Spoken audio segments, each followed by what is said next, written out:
All right, so thank you to Briony for inviting me to speak today at this seminar. And I'm kind of revisiting some work that I undertook pre-COVID around processional cultures, and I'm actually returning to that work at the moment. So I'll come on to that in a moment in terms of kind of what I'm doing now. But yeah, since about 2016, I've been looking at processional cultures, specifically focusing on processions within the northwest of England. And I've been thinking about them in relation to maybe not necessarily what they mean, but actually what they do to spaces and places. And I think a lot of this stems from my background. I come from a performing arts background, a theatre studies background, so kind of drawing on a lot of that performance theory within the work. So I think it's a really nice kind of tie in with Jeremy's work as well here. So this idea of what processions do, I think, is really compelling to me. So I'm quite interested in this movement of people through spaces. And I think we kind of recognize a procession when we see it. We know what they look like. They're not necessarily difficult to maybe identify, but we might not know what they are specifically processing about. But this sort of movement of people through spaces, usually street spaces, roads are closed. It has a start point and end point. There's usually some sort of processional paraphernalia, whether that's costumes, flags, banners. And we've been processing for a very long time. And I really like this quote from performance theorist Phil Smith, and he talks about processions, they are concepts and persons of process not only in the sense of moving and being moved, but all these other ways of kind of notions of processing, so absorption, simulation, transformation, and this idea of kind of deconstruction, improvisation, and remaking of the event in progress. I almost think we can kind of expand that as well to think about not just the event itself, but the spaces and places through which we move through during the events. So obviously kind of thinking about this notion of movement through spaces, of walking, of wayfaring, and we kind of come to Tim Ingold's work. And this idea that landscapes are woven into life and lives are woven into the landscape. So this real symbiotic relationship between bodies moving through spaces to create spaces and bodies, essentially. So this process being continuous and never ending is something that I kind of draw on a lot in my work in relation to processions, particularly in relation to historical processions, as I'll talk about in a moment. So I'm just going to kind of give you a brief background into 3 papers that have come out of my work that were written. It kind of made me look really productive when I was on maternity leave because a few of these papers came out, but they were written before I went on maternity leave, related to the Manchester and Salford Wit Walks, which are a 200-plus-year-old procession. It's a Church of England procession. They've kind of walked through the streets of Manchester and Salford since 1801, pausing for war, COVID, and I think there was one year in the 60s where only 1 year it didn't happen for rain, which is kind of incredible in Manchester. So this first paper, I kind of take the notion of DeleuzoGuattari's refrain. So a refrain being something that repeats, but with difference every time. There's kind of a little bit of a something new emerges. So this notion of the walks within the infrasecular city, they move through the changes of the urban landscape, and they draw on the milieus, or I think it's Provetti who talks about this kind of soup of the city, to co-produce place and community simultaneously and recursively again and again. So what I did in this paper was looking at how we can think about placemaking from the middle as something that doesn't begin and end. It's something that's always emerging from the middle. So the wit walks, they don't make the place, but their dynamic interaction, their movement through the time and space achieve this kind of notion of post-industrialness of Manchester, if you like. So there's this kind of ongoing chaotic assemblage of milieus that contribute to this placemaking made up of the actors and the actants. So we've got the banners, the feel of the pavements, the people, what they wear, etc. So place emerges um, from this lived experience of this religious community and witness, and it's not kind of made to order. So we demonstrate that the refrain, this repetition with difference, makes a contribution to Manchester as an infrasecular place. And this idea of a refrain and a flattened ontology, it allows us to think about placemaking as not fixed and predefined. So the next paper, I kind of started to think about this idea of dwelling because Ingold talks about dwelling and also the kind of Heideggerian notion of dwelling. And I find it kind of fascinating how this Manchester and Salford Wit walks, they do it every year and they're persisting. And it's this idea of it's never finished, this constantly seeking of a dwelling. So this idea of, that Heidegger talks about, that they pervade and persist through spaces by their very nature, they're able to go through spaces. So rather than we always go through spaces in such a way, we always already experience them and staying constantly near and remote locations and things. So this kind of repetitious, again, is emerging, thinking about this as a dwelling practice. So within this paper, I kind of use Heidegger's essay around where he talks about the thing of the thingness, and this idea of gathering.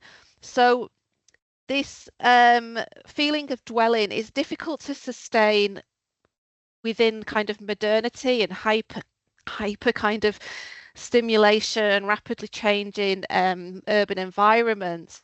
And there's a lot of talk within the community who do these walks saying, oh, it won't carry on. We won't be able to maintain it. People don't want to carry it on. And yes, it is diminished, but still they persist every year. They find ways to do it. And within this, there's this kind of really important notion of repair and maintenance of the dwelling. So that can be very literal. And if I just go back to the previous slide, that might be literal in terms of these banners. So this is actually the same banner and it has been repurposed for a different church. And I talk about that in this paper. But also the repair and maintenance of identity and community. And then finally, I got our good friend Professor Snape on board with this paper, our neighbourhood friendly leisure historian, due to his expertise in the kind of working class post-industrial leisure, particularly in the north. And within this paper, we take this notion of the infrasecular and explore how this kind of relationship between religion and leisure and how it has persisted over time, that actually they're not maybe as separate as we might think, that they've always kind of gone hand in hand, this relationship between leisure practice, religious practice, and it's not necessarily a thing of the past. It hasn't died out, and it is still persisting. So those are the 3 papers which have been published. I can share references to those. But just to pick up on this idea of movement, am I okay for time, Sandro? Yeah. Yes. Okay. So obviously coming from a performance and dance background, movement is something I think about a lot. And I started to look at some work from architecture, Ray Lucas's work on notating. He notates Japanese processions. And it kind of took me back to my A-level dance and kind of dance notation and thinking about how we kind of think about movement and order movement maybe and understand movement in different ways. And I kind of went to look at the work of Rudolf Laban, who kind of invented the Laban notation. And this idea of movement as living architecture I found really compelling. So that this architecture is created by the human movements, and this idea of pathways tracing shapes and spaces. And this idea of trace forms, I find, again, it kind of goes back to that notion of dwelling and that repetitive nature of these traces of forms through spaces over time, like, centuries as for some processions, some much newer. And again, this idea of kind of the relationship between body and spaces. Erin Manning talks about body worlding, and I've talked about body worlding in a different context in relation to walking with babies. But how we kind of, our body is implicit in this kind of movement through the world. It is not separate to how we kind of make our worlds legible for ourselves. We can do that through the movement. So processions, similarly, it's about making legible the kind of identity, community, and so on. So what am I doing now? So processions are back after a break for COVID. The Wit Walks came back last year for its first time. So it took a couple of years for them to get back going. And I was having a conversation with someone from an arts organisation up here in Lancashire, and she's really interested in processions. And I was like, oh, I really love processions. Let's kind of try and do something together and kind of reignite this work that I'd sort of put aside really since coming back from maternity leave. So I'm developing a grant application, and we're looking at how kind of place-based processions mediate continuity and resilience within communities. So, this kind of draws a strand from all that work around kind of dwelling and identity and place and what those things mean. And also thinking about these are heritage at risk. A lot of these processions, this kind of English heritage tradition. This picture, it's not a great picture. This is the Saddleworth Rush Cart. They had to crowdfund. The Wit Walks have crowdfunded. They've actually had corporate sponsors, to try and keep them going.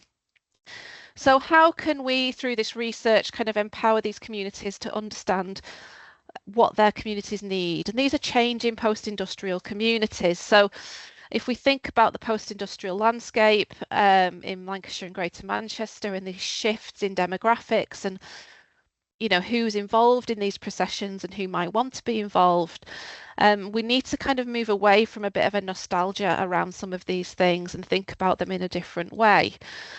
So David Calder, who's in drama in theory, performance theory, he talks about kind of how the post-industrial space is kind of produced through performance and how it can be reproduced. And I really like this idea of things disappearing and lingering through those performances. So that's kind of the context within which the research will take place. I have 4 case studies lined up. So Saddleworth Rush Cart, which is the top right-hand corner of your screen. The top left-hand corner is Preston Guild. Now, Preston Guild is not due to happen till 2032. It happens every 30 years, but they do have a holding festival called Lancashire Encounters. There is the Wit Walks, obviously, which is the bottom left of your screen, and then the bottom right is Prestwich Carnival, which is a very traditional community carnival where I live. So how are we going to kind of look at this? So I'm proposing that we do what is called deep mapping, and this is a very interdisciplinary methodology, kind of, which is going to involve what is called kind of slow residences with the processional communities. So I suppose in a way ethnographic, but they tend to be more about leaving kind of that interpretation to those communities. So we'll be employing some mobile and creative methods. So going on these kind of go-along interviews, walking the processional routes with the communities, attending their kind of planning meetings.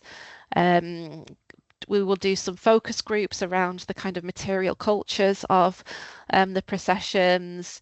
And the idea of deep mapping is it's around a story so far and a democratization of narratives. So we would want to bring in a range of people into these conversations as well. So we are proposing that we will bring different stakeholders from heritage organisations, local authorities, to truly get to the heart of like what these processions are about for these places and communities. And I really like this quote from Cliff McLucas, who was from Brithgoff, which was a Welsh performance company. They did a lot of site-specific work.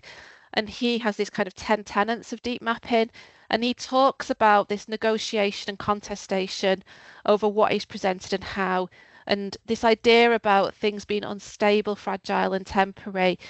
So this idea to try and move some of these communities away from this dependence on nostalgia, to get them to think about how the past can kind of map into the present and the future, and not kind of, I don't know what the right word is, trying to kind of freeze frame those narratives of what that procession might be about. You know, there's a lot of nostalgia attached to these things.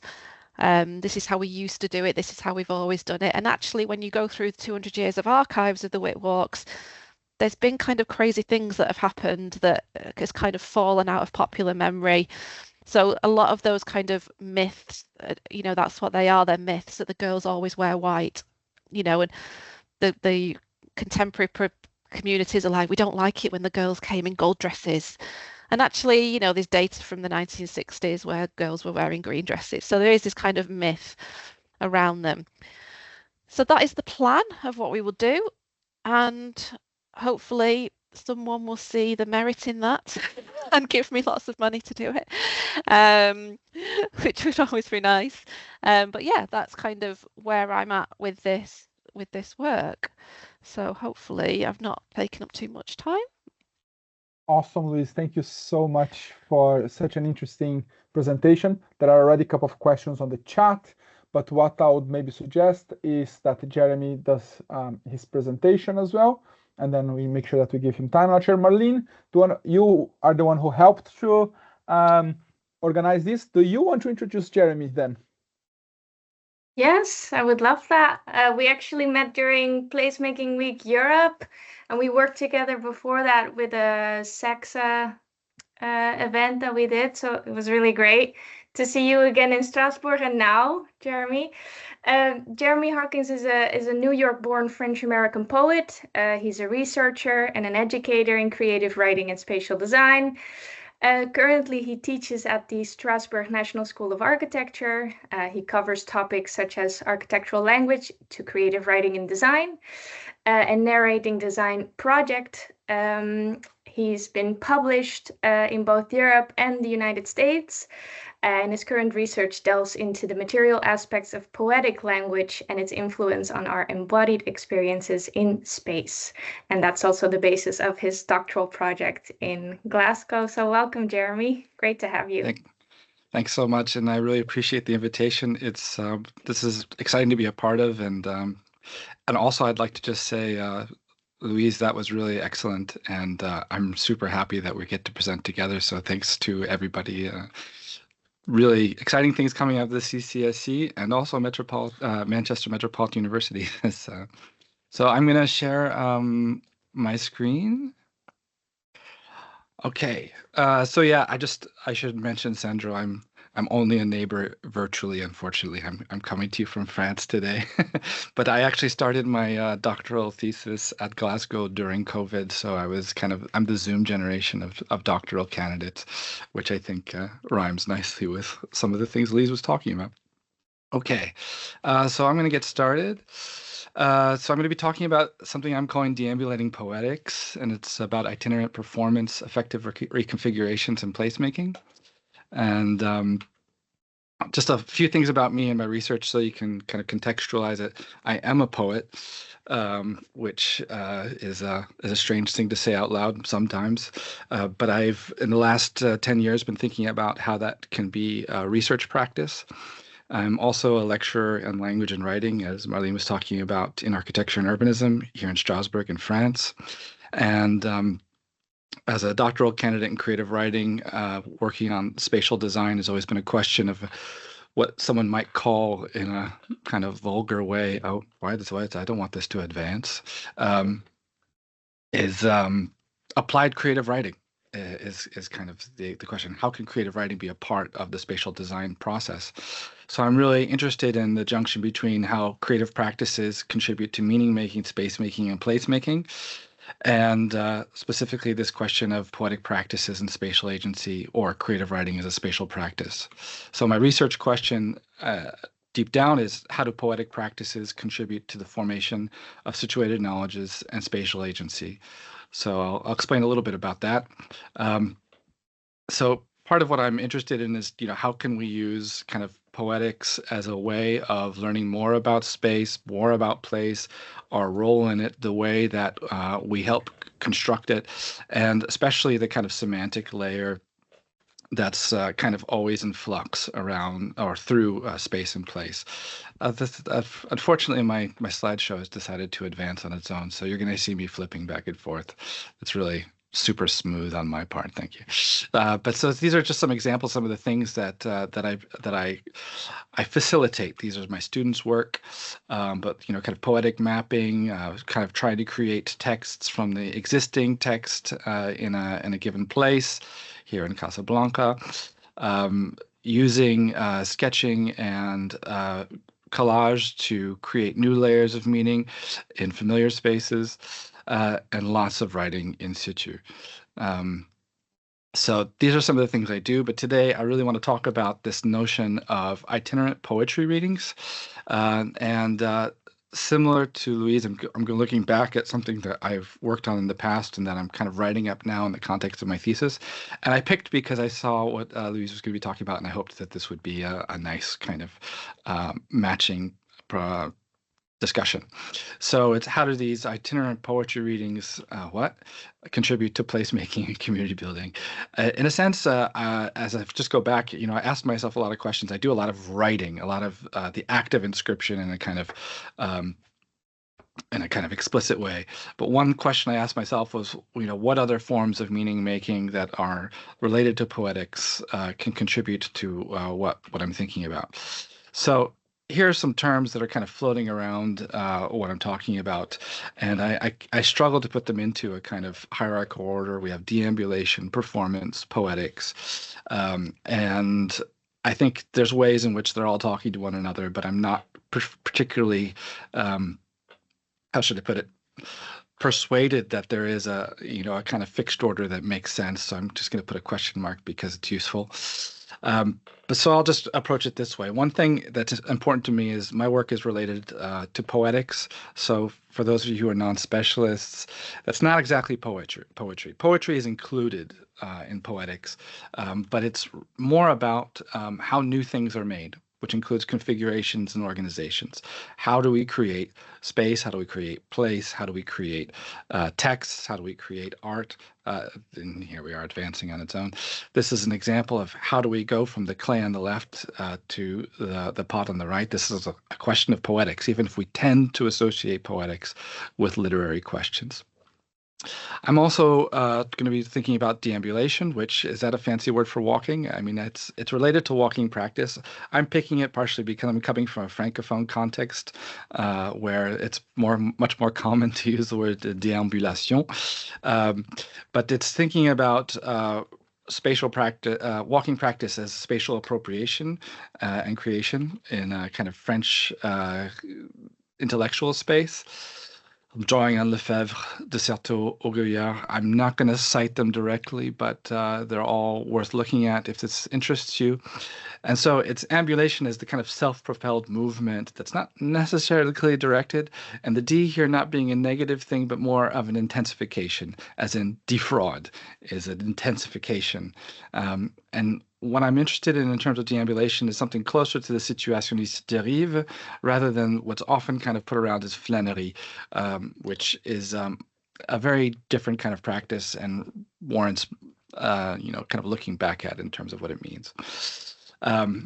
One kind of really important reference here would be the Stalker Collective, which was founded in the 70s in Rome by Francesco Carreri, an architect, and others, and which practiced a kind of urban crossing, which was about crossing into spaces that were unpracticed in the ways that we tend to want to practice them. It's about discovering the city, in other terms, through the practice of walking. So this is closer of an inspiration for me than, for example, something like flânerie. I'm also interested in performance. I am definitely not coming from a performance background, and I think that it's, there's a lot of kind of really important work being done there right now, and I don't want to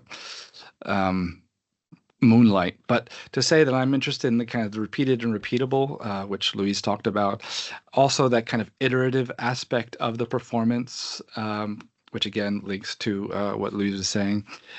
I also think it's important to think of performance as it ranges from public to private and private to public, and there I'm thinking about Judith Butler's kind of opening up of the performative. And specifically, I want to look at this capability of performance to break down the kind of performer-spectator split. And here I want to think about Chilean poet Godofredo Iomi, who was foundational in the School of Valparaiso, the School of Architecture of Valparaiso in Chile in the late 60s, 1970s. And this is him right here. Here he is performing a poetic act, which was designed to kind of attract people into a participatory mode by being members, whether willingly or not, of a kind of audience that allowed them to participate in the creation of new possibility in a particular space. And it's pretty interesting kind of history because it became, in this context, it looks pretty it looks of the time. It looks like the 1970s. But this idea that we could perform a kind of poetic act in a place, draw people in, and create new possibilities for collectivity, for spatial project, for design, and think about other ways of living. It became really foundational for this school. And it's only right now that I think that there's getting wide appreciation. So these three terms are coming into play, and I do ask you to think about everything that Louise said about movement and walking and procession as a different form of some of the things I'm talking about, but not unrelated. So I'm going to look at two situations that I participated in and helped create. This one is the Space of Words, which in 2022 was at Delft in the Netherlands. This is in the context of a pedagogical situation. So it's the TU Delft University of at the School of Architecture and the Built Environment, where in a particular project studio run by some colleagues, the Space of Words, students produced short poems and installations that they scattered around the academic building. And so during a particular day of performance with these students, we wandered around the building, kind of encountering their installations, like this one you see here, which kind of blended in with the environment, or other ones that were a little bit more explicit and remarkable. And around these installations, there were readings, there were performances of the poems. And what's interesting about these situations is that even though, okay, there was a writing practice that happened beforehand, the performance changed radically how we understood this space, which up until now had been almost entirely dedicated to the various functions of a architectural educational institution. And I'll just point out in this one where we can see is that the students are gathered around, but the person in the green pants is trying to pass through. And quite by accident, this happened on the day in which prospective students were coming to visit. And so there were huge lines of students waiting for us to finish each reading in order to get wherever they had to go on their tour. And what I think is particularly exciting about this is that for all of these people who did not plan to participate, the School of Architecture and the Built Environment at the Technical University, one of the highest ranked universities in various domains around the world, this is a place for poetry and poetry readings where stairwells could be blocked for people to sit around a rug and read lyrics.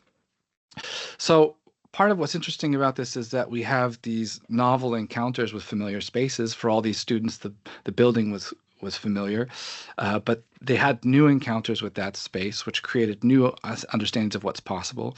Of course, there's shared experiences with colleagues, so this created a lot of solidarity. There was interaction with the public, even though this was in the context of a pedagogical situation. And because of that, we had this formation of effective bonds. This is kind of one long-term outcome. Later in the year, they had an exhibition which included this and other aspects. And so this one performance became kind of the basis, or a basis, for a pedagogical experiment that went much, much further. And I invite all of you to take a look if any of this interests you. My next example is called Midnight Daylight Poetics, which was held in Tampere, Finland in 2022 as well. This was in the context of a fieldwork event called Narrating Hidden Ranta, in which I was a co-organizer. And at that event, it was June of that year, and I was aware that we would have daylight all day, and that we had this really amazing site in which we were going to be working. It's a post-industrial site that had been reclaimed by the city and then offered up to individual artists, activists, non-governmental organizations, and small entrepreneurs to use for alternative purposes. And in the case of this event, we were collecting narratives about how these alternative spatial practices had transformed this industrial site into kind of a center of creativity and community that hadn't existed before. And so with these nonstop days, where there was no full night, I decided to organize this wandering poetry reading in which everyone, both outside researchers and local actors, were invited to participate, and the goal was to wander around the site and periodically stop as it struck people to read poems that they had either written themselves or that they found particularly inspiring in their native language, as well as also some song lyrics were used. And so we ended up having 12 different languages and something like 25 different readers. And on the occasion, something really magical happened. Well, first of all, we had, just kind of moments like this. What was particular interest to me was because of this shared experience. Well, again, we had a situation where we had novel encounters with familiar spaces for the people who were local. We had a really intensive development of spatial and situated knowledge for new arrivals, because everyone who was new to the site, these outside researchers who came for the fieldwork session, they learned the site in new ways. We also had this very incredible shared affective experience, which brought people from different disciplines, different practices, different backgrounds into this shared experience. And that created the opportunity for group formation and collectivity. We started as a group that didn't know each other, and 1 hour later, we were something. One kind of interesting example of how this continued is that this became a method that people would use later, and they created interviews and articles and then documentary films about some of the practices that were used on site and revealed in these moments. And so here's an example, the birth of the poetry method. If you were to look on YouTube, you'd see this person who was a key actor in a local skateboarding foundation that was able to interact with his own language in a new way because of this experience. It's interesting, and I recommend having a look. This is not my work. This is the work of my colleagues, but it's an offshoot of that experience. So one of the things I've been asking myself in this work is, well, one thing, is there something, is this the deambulating poetics of place? And I'm going to say something that I think, that I'm going to skip to the thank you, but I think is important to say, which is, in some ways, this is not unique. Group experiences where people encounter things together and live through shared activities. This is group forming. This is collectivity forming. It's not specific to poetics.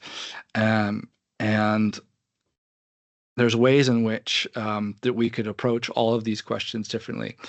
What I think is important to underline about these aspects is that when it's combined with kind of explicitly poetic approach, one of the outcomes that is maybe not unique, but more foregrounded is the use of language and kind of the semantics around these same experiences. So the group formation passes through the sharing of language, the performance of language, the moments of exchange that follow the experience. And so it's something that's particularly interesting because whenever you have a poetry reading, it's implicitly placemaking for that moment. If you're in a bar and somebody's reading a poem, you went from a bar to a poetry reading with a blink of your eye. Here, as it moves around a place, a space, we have that same kind of effect, but it allows for other opportunities to interact with the space and place and the people that make that place what it is. And so it may not be entirely separate, in my opinion, from other ways in which we make place and space and community.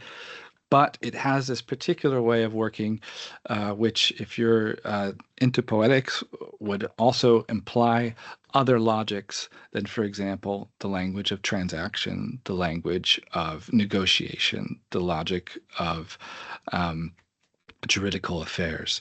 So this is where I'm working. And so to kind of answer a question similar to how Louise put it, kind of what am I working on? Well, I'm writing this up because my thesis is due exactly 31 days from now. So that's exactly what I'm working on now. But I'm very excited to finish. Sorry, that was a joke for myself. I'm very excited to finish that process so that I can do more of these events. And if ever there's anybody anywhere nearby who wants to run a deambulating poetry reading, I'd be happy to be a part of that virtually or in real life. So thanks for paying attention. And please feel free to contact me with any questions you have after the event. At Strasbourg. I'm easy to find also if you don't write that down. Thank you.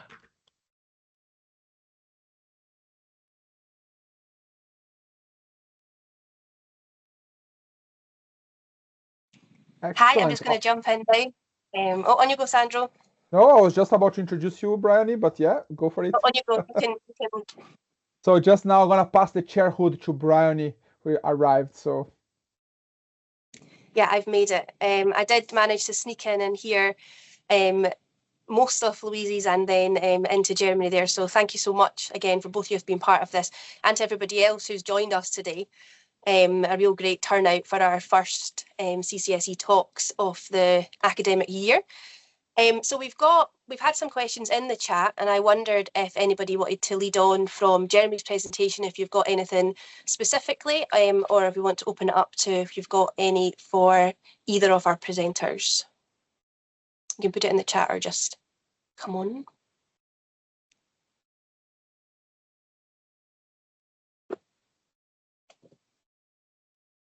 Okay, I will start. And then we can see where we can go from there. So both of your presentations mentioned emotional or affective dimensions of movement in urban spaces. I wondered if, well, how do you believe these emotional experience or affective experiences can be measured in your studies, or have you found it difficult to measure that emotional or affective experience?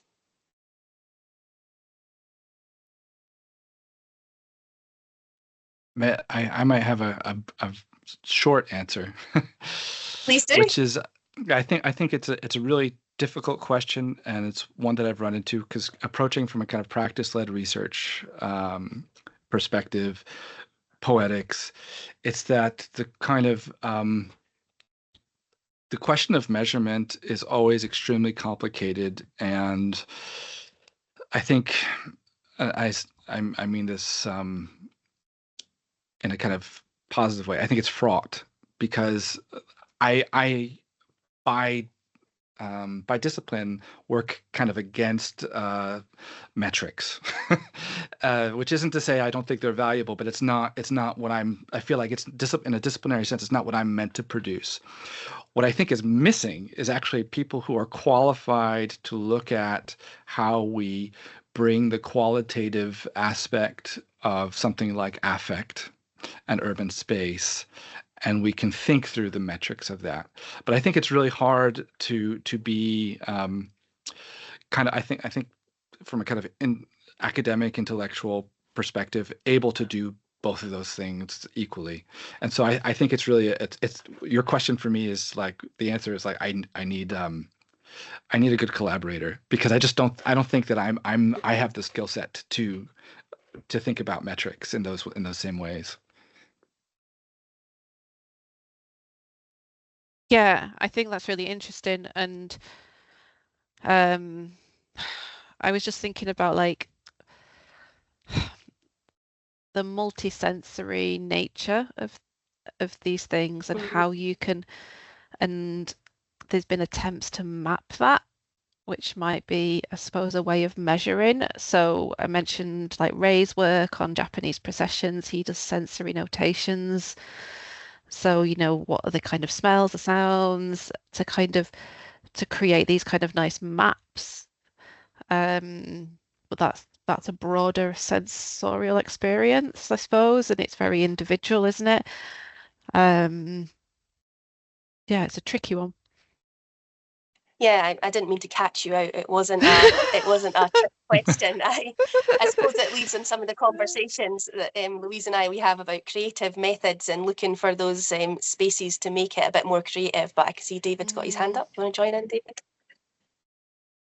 No, I was just going to extend what you were asking, Briony. So, I mean, they're both really interesting presentations, and I think that affective dimension, the emotional dimension, is really important. And I just wondered how, so not so much about the measurement of whether these things are effective or valuable, but how the meaning is conveyed to those that decide upon, for example, in the context of procession, Louise, on whether processions are permitted and how they're permitted, enabled to happen within a city where often the debates appear to be about how do we frame particular understandings of place through a marketing piece that says, well, here's what we want the city to be understood and known as.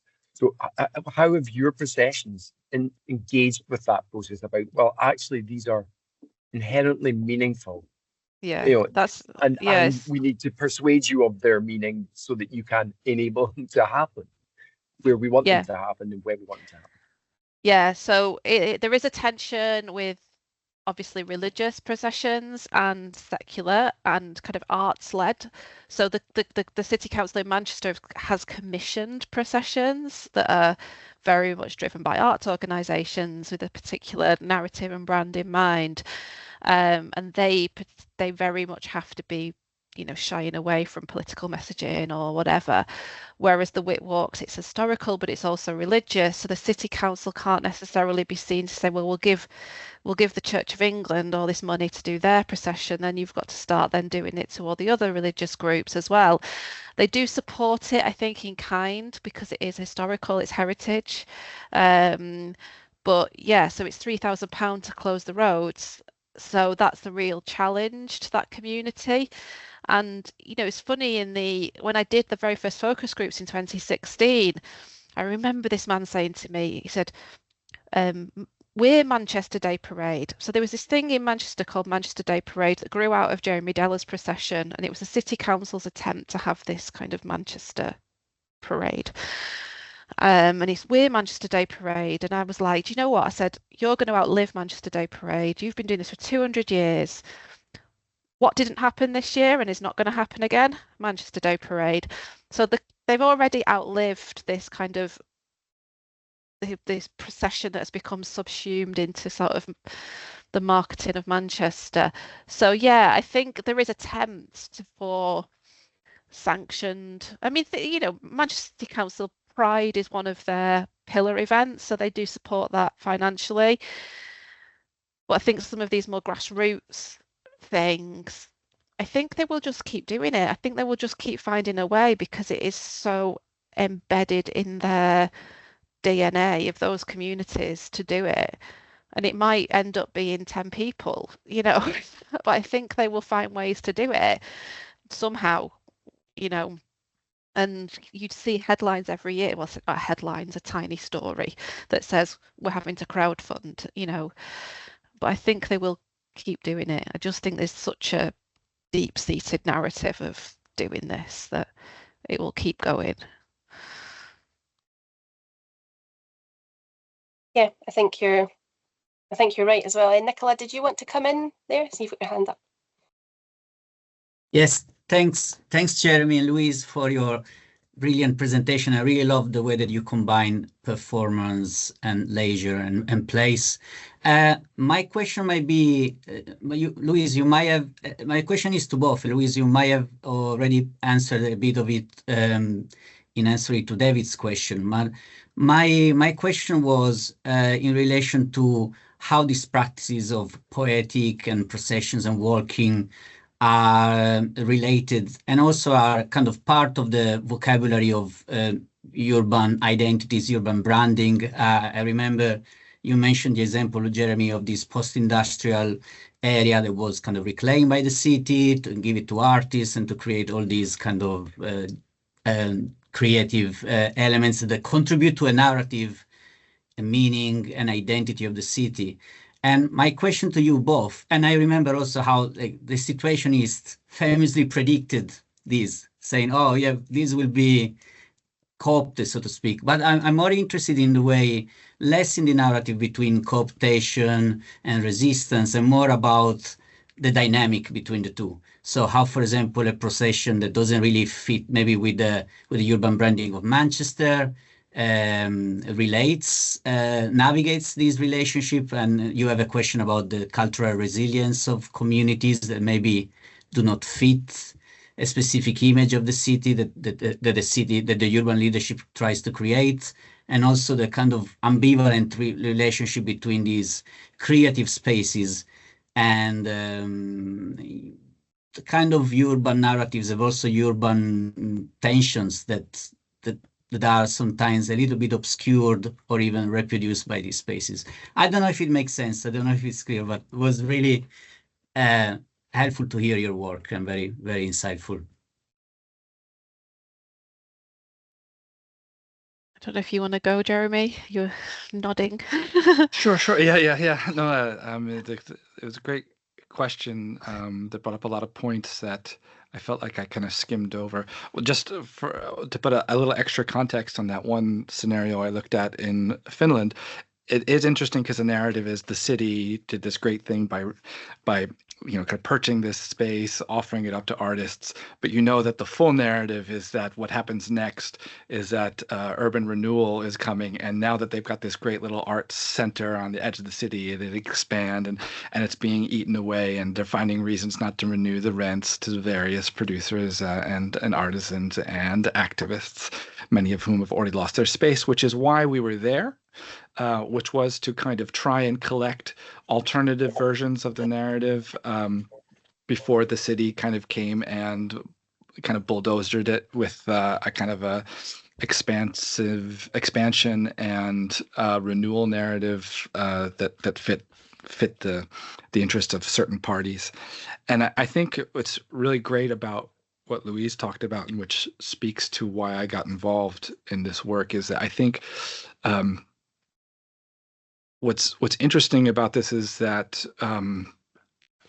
practice is what makes space, according to Henri Lefebvre, and practice is what makes narrative, and that the narrative is whatever narratives we're telling now, whatever practices we're performing now, and so I think one of the kind of difficulties of this kind of work, when you're looking at, kind of placemaking, urban identity formation, community formation, is that there's sometimes players who want to kind of find the argument to end the narrative, or the argument to end the discussion, right? We are this, it's over.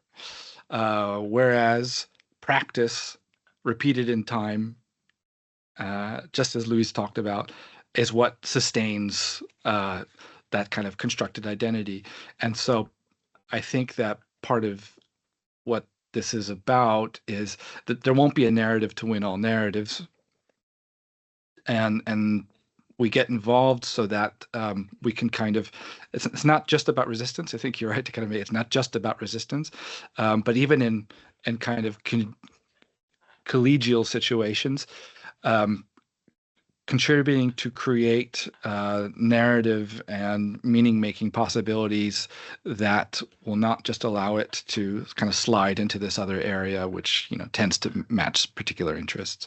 And so I don't know if Louise, that talks a little bit to what you were thinking about, but it's that repetition, that reiteration. I think that's really powerful, and I was really excited to see that in your work. Yeah, I think you should have a look at, after you've submitted your PhD, the David Calder's book on performance in post-industrial spaces. It's site-specific performance. I think you would really enjoy that, because it talks to a lot of what you were just saying there about this reproduction of space through the performance that's happening in those spaces. So yeah, I'll dig out the reference and send you that afterwards. Thanks very much. Don't add it to the mix now.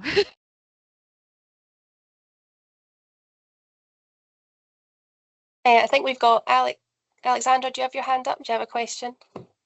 Yes, real apologies for not putting the camera on, but my internet is so bad that I'm just in fear that I'm just going to lose the call. So I'm just going to be anonymous, but I was there all the time attentively listening to fantastic presentations. So thank you very much for both of them.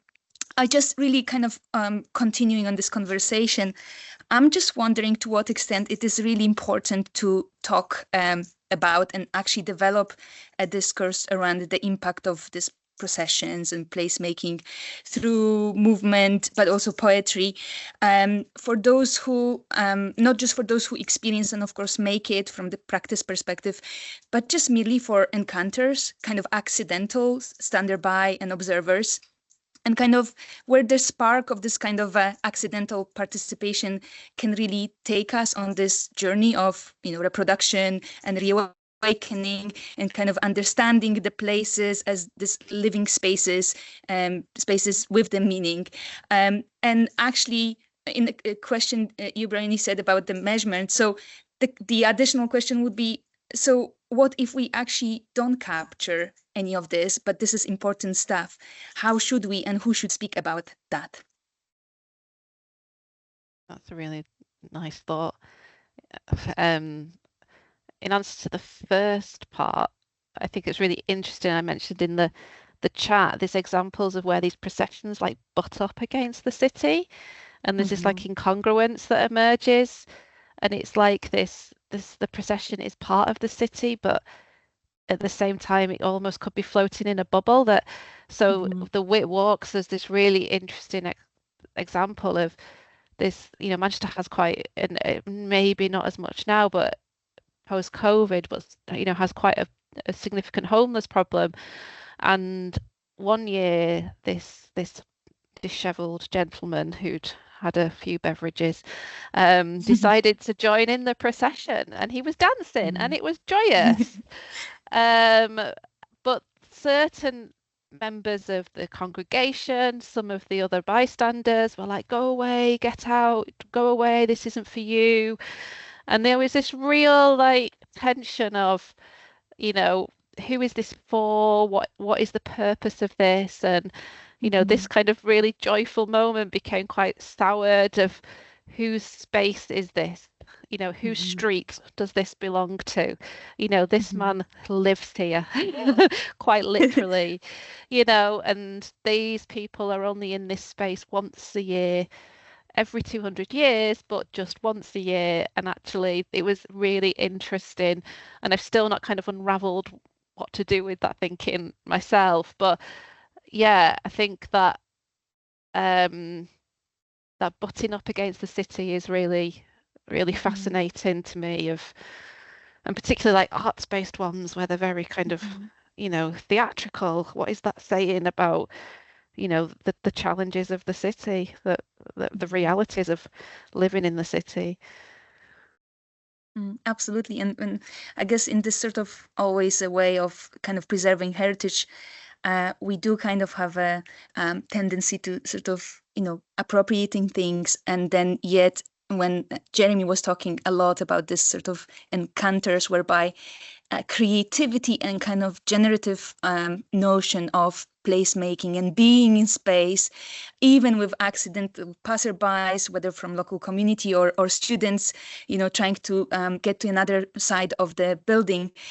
I mean, this is where the potential is, but in itself is a scary thing, always because of the race equalities and working class and all other labels that we have, and not just labels, obviously, a huge part of people's identity. So this idea of negotiating that space, much more difficult in case of what you were talking about, Louise, than I guess with Jeremy's much more kind of a context in which maybe that's more yielding itself to bring opportunities that live its own way.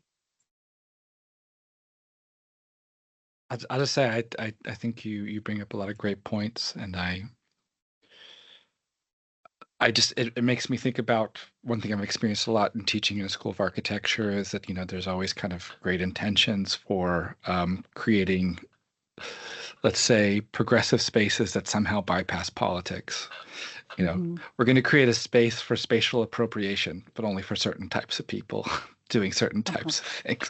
This comes up a lot, and I think what you point to is that kind of these types of approaches that I'm talking about, you can't bypass politics.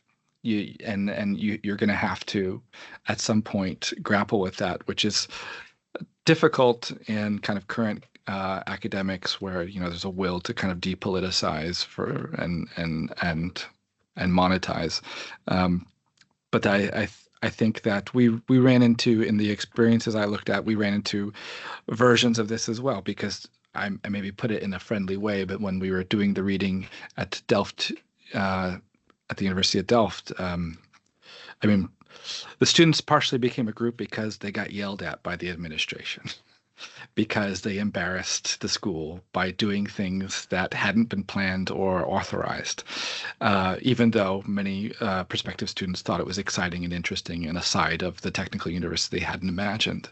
So that negotiated space you're talking about, it's a kind of a constant work, and that's where that last thing that you mentioned about in your question about what if we don't manage to record or document.